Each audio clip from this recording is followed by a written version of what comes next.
It's a point of pride to have students go out into the world and really distinguish themselves in so many different ways.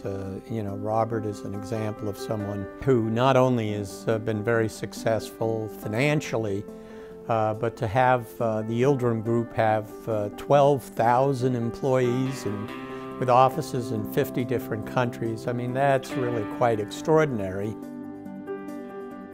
People more recognized me and my name, and they were asking, so from which school I graduated, and I proudly say Oregon State. When I say Oregon State, there was a Oregon State.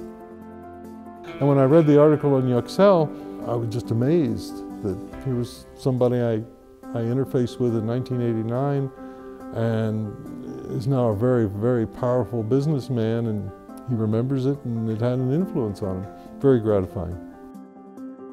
When I took the design methodology class from my professor, Dave Ullman, he was teaching me.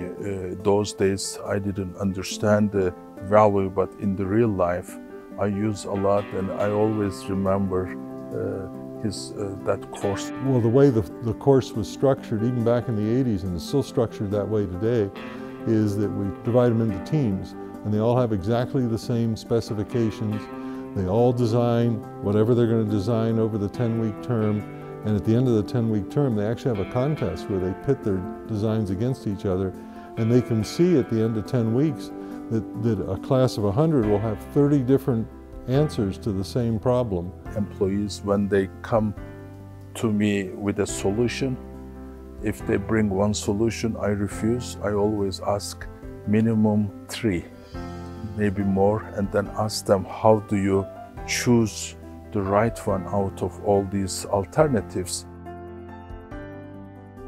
He loves this university, and he's just a terrific person to work with. But this sort of can-do, get-stuff-done attitude, it's translated into the Yildirim Group, for example, supporting Professor Julie Tucker's work in nickel-chrome superalloy research that'll find its way into specialty steel production. Having a leader of a company that has a technical background is huge for our collaboration.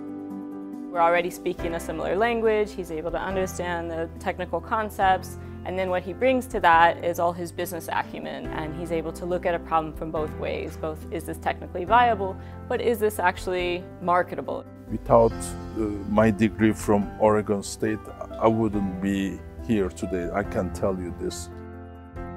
I go around telling people that our graduates are the most important contribution that we make to the future. So it's really important to be able to hold up examples of extraordinary people like Robert so that people can see it's not just words. Greetings from Turkey, Robert. Congratulations on entering the Hall of Fame of Oregon State University's College of Engineering. As a fellow alumnus and awardee, I can say that your accomplishments make all Beaver Nation proud.